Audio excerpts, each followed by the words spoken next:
Hi, and welcome to Mississippi Morning, our Rest and Legend series. I am your host, Erin Lee, and I'd like to thank you so much for tuning in to our inaugural episode. A little lagniappe for you. We are a weekly podcast honoring the Rest and Legends of Mississippi. So join us as we travel to the graves of Mississippi's most legendary figures, sometimes in the day and sometimes at night, just for a little suspense, with permission, of course. We will be sharing their stories and how they came to rest in our great state of Mississippi. So prepare for an educational and entertaining tale as we dig into the past of those who have inspired, enlightened, or touched our lives, even in the smallest of ways. So don't forget to like, comment, and subscribe. For this week's premiere episode, we honor the legend, Mr. Bill Hicks. We also have a special guest, Mr. Sam Hicks. Who was Bill Hicks? Why was he a legend? And did he really fake his death? And how did his journey in life lead him to his final resting place? So let's dig into his story. For those of you who do not know who Bill Hicks was, he was an American stand-up comedy legend. He had a wide range of controversial and sometimes dark subject matter, things such as religion, politics, philosophy, but his outlook of the world brought about his comedic genius. He was a huge influence of many of the younger comedians today. For instance, Blue Collar Comedy's Ron White was quoted as saying this about Bill Hicks: "The only thing that every comic from my generation agrees on is that he was better than us. I think Hicks freed people not to be a hack. He cured people of that. He made it shameful." While other comedians such as Patton Oswalt, Louis C.K., Doug Stanhope, and Bo Burnham were also inspired by Hicks's comedic style. Sam Morril and someone else who I know you've heard of, Joe Rogan, were also inspired by Hicks. Here's a clip from the Joe Rogan Show of Joe and Sam discussing the genius of Bill. This whole town, it's like Texas itself is a very rebellious place. And this is where Kinnison started, and this is where Bill Hicks started. Sure. And there's something about that's it's baked into their appreciation for comedy. I mean, those guys put Texas on the map as far as comedy, because people thought about comedy, they thought of New York, thought of LA, maybe San Francisco, maybe Chicago, Boston for sure, but they didn't think of Houston. And two of the best of all time came out of Houston, Houston's Texas. a great comedy city. And also, you look at you can tell they're Texas comics because religion is such a big part of both their acts. Yeah. And you feel that. That's like the Texan in them. I mean, I connect. I mean, Bill Hicks he's like the Biggie Smalls of comedy. Because the amount of work he did, it's gold. And he died so young. He had like 5 albums, dude. I think he died at like 34 or something like that. Something like that. Pancreatic cancer. Yeah. And you re-listen to those albums, dude. Those albums, whenever comics call Bill Hicks overrated, I'm like, you're an idiot. Bill Hicks is great. This is just a few of the people that were inspired by this legend. Bill's story began on December the 16th in 1961 in Valdosta, Georgia. Born William Melvin Hicks, his parents were James and Mary. He had 2 older siblings, a sister Lynn, and a brother Steve. His family moved around quite a lot due to his father's job, so they went from living in Georgia to Alabama, then to Florida, then to New Jersey, before finally settling in Houston when Bill was 7 years old. His love for comedy began at a young age. He used to write jokes and material and slide it underneath his brother's door to get him to laugh. He would also binge watch Johnny Carson. But then he realized that there was much more on TV after Carson went to bed. He would binge watch his idols, Richard Pryor and Woody Allen, perfecting his style. His love for comedy only continued, and while attending Stratford High, he met and became best friends with Dwight Slade. They instantly hit it off. They both loved acting and comedy, so they began to write their own material and perform their acts for family and friends. Their dream was to become a comedy duo. They were so desperate to be comedians that they would often ride their bikes 17 miles outside the city just to perform. While doing so, they would hand out their demo tapes to anybody that would take them. And then they got their big break in 1976 when Bill received a call from an agent. They wanted the boys to appear on the Jerry Lewis Telethon in Houston. But there was a problem. Their slot was at 2 a.m. on a school night, and this was a hard no from Bill's parents, who were very strict Southern Baptists. There was no way they were going to let their son out on a school night to go perform at a comedy club. So the boys' first big break and their chance to be on TV was a no. So they were a little devastated, a little bummed, but they kept pursuing. And then in 1978, Bill's life was about to change. The Comedy Workshop opened up in Houston. The first chance they got, Bill and Dwight headed down to the Comedy Workshop to check it out. And of course, they were good enough to get offered a slot. Only it was a school night. So this left Bill no choice but to sneak out. Here's a clip from a July 1992 E! Entertainment of Bill telling the story of how he would sneak out to go perform. Take a listen. Dangerous. Well, it's a dangerous kind of thing. And you also, when you would go off to the clubs, you would sneak out of the windows because your parents disapproved? Oh, sure. Yeah, well, I was 15 years old, and the idea of going to a nightclub downtown on a school night, they didn't want to sign that note. Please let Bill go to the nightclub and hang with nefarious characters. Thanks, Dad. But yeah, I'd go up to do homework, right, and then I'd go down out the window, down the over the garage, down the gutter, and my friend would be out in the back with a car, and we'd go downtown. It's getting back in that was a little hairy. Did they ever catch you? Never did. They still to this day insist that didn't happen, but they're in major denial. Are they? I mean, yeah, I have reviews from school nights. Look, Dad, look. Oh, this is a school night. There's my review. No, you never left this house. You never did that. So unbeknownst to Bill's parents, he would continue to sneak out to go perform. However, it became much easier when his last year of high school, his dad had accepted a job transfer to Arkansas. Bill wanted to stay behind and finish out his senior year, and of course perform. He would book an early slot so that he could be home in time for his parents' phone call. He would perform every night, wowing the adult audiences who loved his teenage perspective. As soon as Bill finished high school, he could not wait to go to California. So he packed his car and drove to Los Angeles, Sunset Boulevard, to the world-famous Comedy Store, where some of the bigger names at the time, like Robin Williams, his idol Richard Pryor, and Billy Crystal also performed. He showed up with a suitcase in hand and said, "I'm here to be a comic."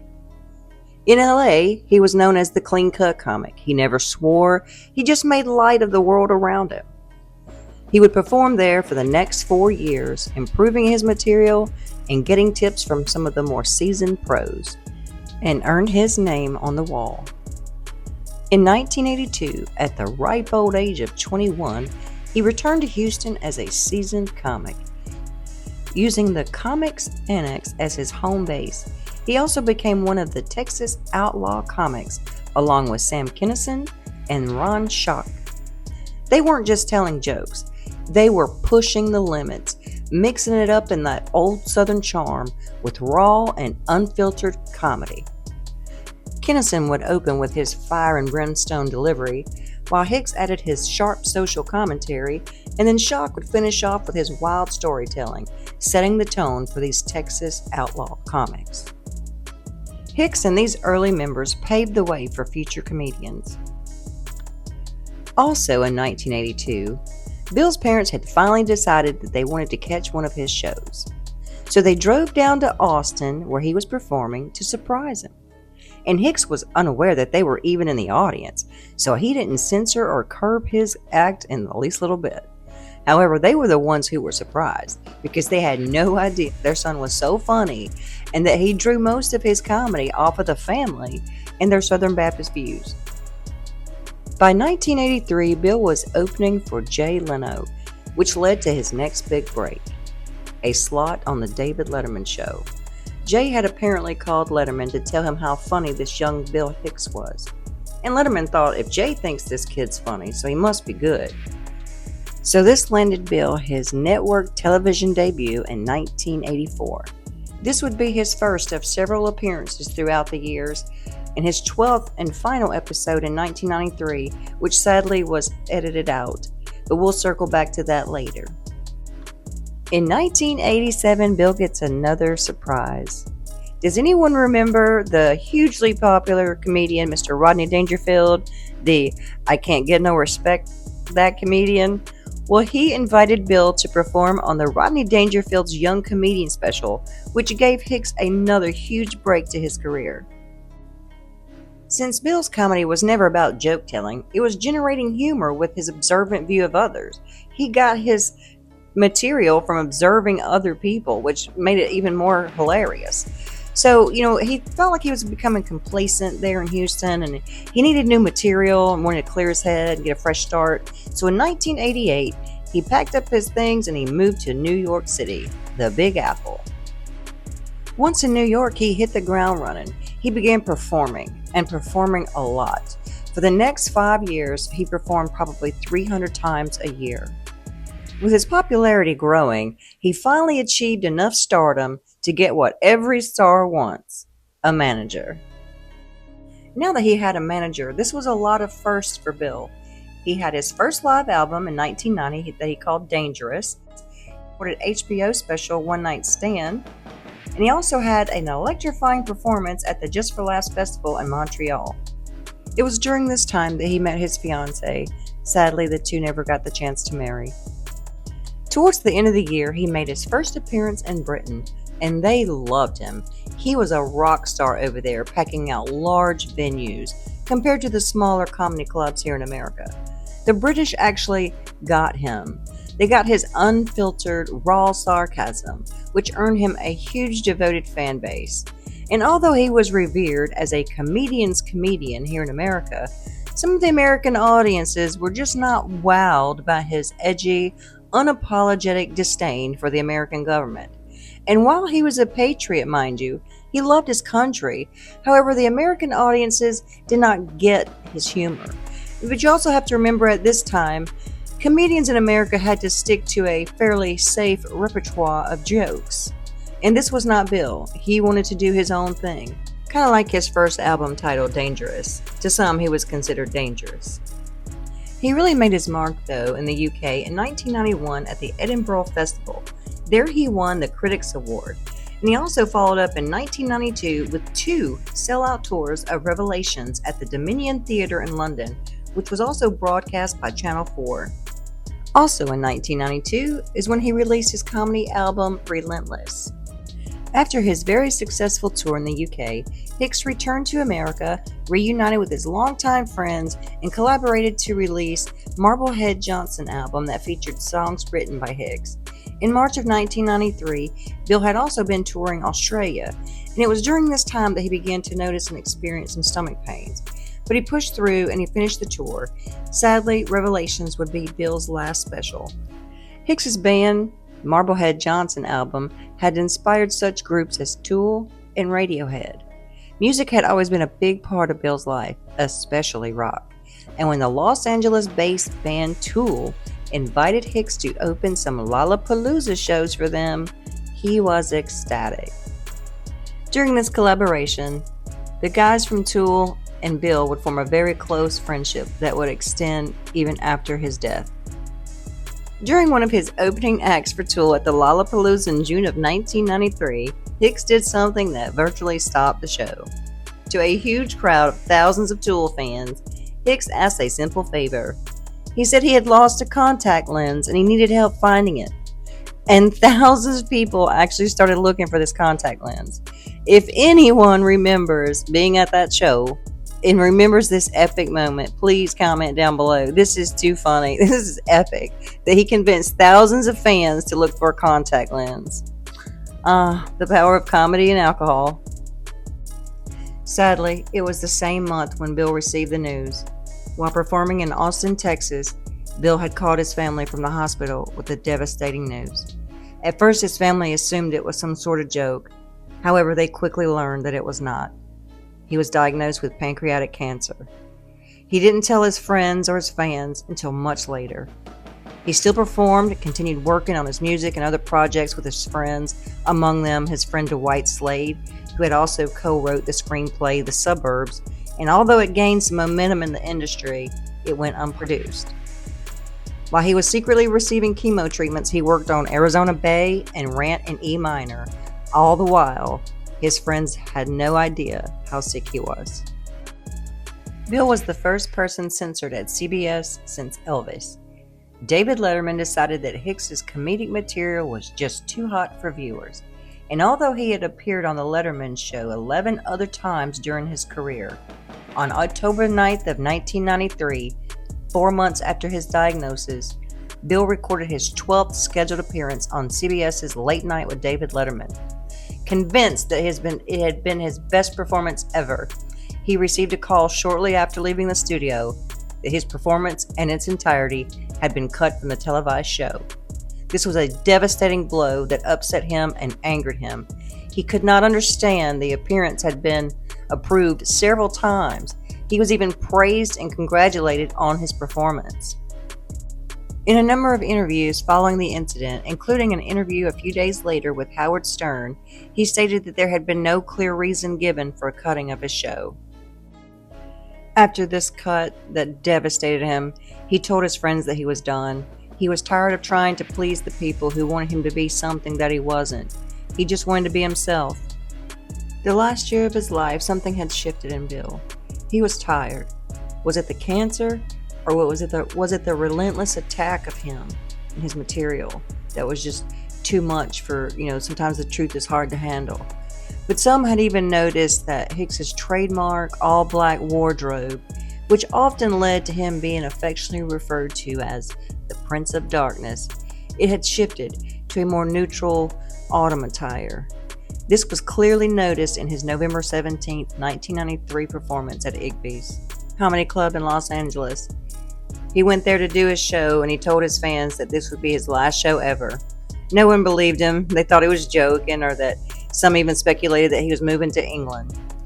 He also called up Dwight and Kevin and said he needed to talk to them, and he wanted to meet up. They had started to suspect that something wasn't quite right, because in recent times that they interacted, whenever they would mention future plans, he would either change the subject or he just wouldn't comment at all. But when they met up, he told them the news. He told them that he loved them. He hugged them. By the beginning of 1994, Bill had to rest. He was tired. He had to quit performing, so he moved back to his parents in Little Rock, Arkansas. There he did some reading, said goodbye to old friends. He started writing again. He wrote an essay, and he even wrote a column for the Scallywag. At the time of his death, he was about to start a pilot for a Channel 4 series with Fallon Woodland, whom he had befriended prior to falling ill. Fallon was going to co-star with him in The Counts of the Netherworld, where the two men were to appear to retreat from the modern world, philosophizing and fooling around in an 18th century saloon. The series was to be a fulfillment of his goals. 4 months after his Igby's performance in November, he was gone. Bill died February the 26th of 1994 in Little Rock, Arkansas, surrounded by his family. Despite his dark, intense performances, offstage, Hicks's intelligence and gentleness earned him loyalty and respect from friends and fans alike. He opened our eyes and minds to the world around us. He still tops comedy polls and is referred to as the comedian's comedian. Bill's posthumous albums, Arizona Bay and Rant in E Minor, have been critically acclaimed classics that sell more each year. And if you haven't listened to Arizona Bay, you should really check it out. It's very relevant even today. Bill Hicks was a legend. Now, more than 30 years after his death, he is still inspiring others. His inspiration has extended far beyond stand-up comedy. He still continues to inspire various forms of art, including comics, novels, music, and even film. His philosophical and often prophetic insights have resonated with artists across all genres. But what is most legendary is that his ideas are still relevant today. In 1995, British band Radiohead dedicated their album The Bends to Hicks's memory. In 1996, the band Tool dedicated their triple platinum album Anima following his death. In 1997, his album Arizona Bay and Rant in E Minor were posthumously released. In 2001, Philosophy Posthumous. 2002, Flying Saucer Tour. 2002, Love, Laughter, and Truth. And in 2005, singer Tom Waits was quoted as saying, quote, Bill Hicks was a blowtorch, an excavator, a truth sayer, and a brain specialist. He will correct your vision, while others drive on the road that he built. He also said that the 1997 Rant in E minor was one of his most cherished albums. End quote. In 2007, a UK poll of the 100 greatest stand-up comics, Hicks rose to number 7, following a 4th place in 2010 by the same poll. In 2009, 15 years after Bill's death, Letterman, having admitted his mistake in the matter, devoted an episode of his show to Hicks. He aired the set in its entirety, and he apologized directly to Hicks's mother on air. In 2017, Rolling Stone ranked Hicks number 13 on its list of the best 50 comics of all time. As Bill would say about life, it's just a ride. And oh, what a ride he had. Just a short drive from Hattiesburg to Leakesville along Highway 98 South. You'll need to take a quick detour along Highway 57 South that goes straight through Main Street, Leakesville. Once in Leakesville, you'll take a right onto Lackey Street for about a mile, and then a right onto McLeod Avenue, where you will enter the McLeod Magnolia Cemetery. While touring cemeteries, I like to find the oldest graves there. And in this particular cemetery, Mr. Swain McLeod Sr. is the oldest grave. He was born October the 23rd of 1827, and he died August 1908. We are now at the final resting place of the legendary comedian, Mr. Bill Hicks. Also, our special guest has agreed to meet us here for an interview, and joining us now is Mr. Sam Hicks. Mr. Sam's agreed to do an interview with us, but he did not want to be on camera, and that's okay. Thank you so much, Sam, for joining us. Thank you very much. Glad to be here. Now, how are you related to him? I'm first cousins. My father and his father were brothers. A lot of our viewers want to know, somebody as legendary as Mr. Bill Hicks, how did he come to rest here in Leakesville, Mississippi? Is there a family history there? Yes, we're standing here on a family plot. That's his father buried next to him. And I guess since they own the plot, I helped own the plot, this is a place to come. I don't know. I really don't know exactly what the decision was on bringing him here. A lot of our viewers want to know any anecdotes that you might have of Bill. Yeah, I don't know. He was fairly reclusive, and I was a little older than him. I didn't have too much interaction with him. I remember one time he came down with his family to Leakesville for Thanksgiving, I guess. And he never came out of the room. He'd sit back there and play his guitar. So he was kind of a homebody, huh? Very reclusive. You wouldn't know that from his stand-up performances, huh? No, you wouldn't. And the performances I saw, he used Leakesville and the people in it as a lot of his material. I know. So a lot of it's based on the Southern Baptist religion. I think he did a lot of skits about that. Yeah. And he probably got a pretty good dose of it. His father was real religious. A lot of viewers have commented that they believe he faked his death, kind of like Elvis, Michael Jackson, all the rumors that he faked his death. Do you believe that to be so? No. His mother's reaction to it was pretty convincing. And she had been going down, I think he was in Florida at the time, and she had been making a lot of trips down there. No, I don't think he faked it. Now, did you get a chance to spend any time with him? Real close to him. He was younger than me, and I was more the age of his older sister and brother. So I guess what time we spent together, I spent with him mostly. Do you see a lot of traffic here to Leakesville, this little rural town, leaving things on his grave? I see over there, it looks like the flag of Ireland over there. Yes, there's been a lot of that. A lot of people leaving things on his grave. Strangely enough, mostly Bic lighters. Haven't had to buy a lighter in quite a while. But yeah, there are people that come from all over. My barber, who is also the head of the cemetery committee, he keeps me kind of informed of what they pick up out here and all that. Now, did Bill come to Leakesville, or did you get to see him much before he passed? I didn't see him much last few years. I saw him on Letterman a couple of times, but he didn't come down and visit here.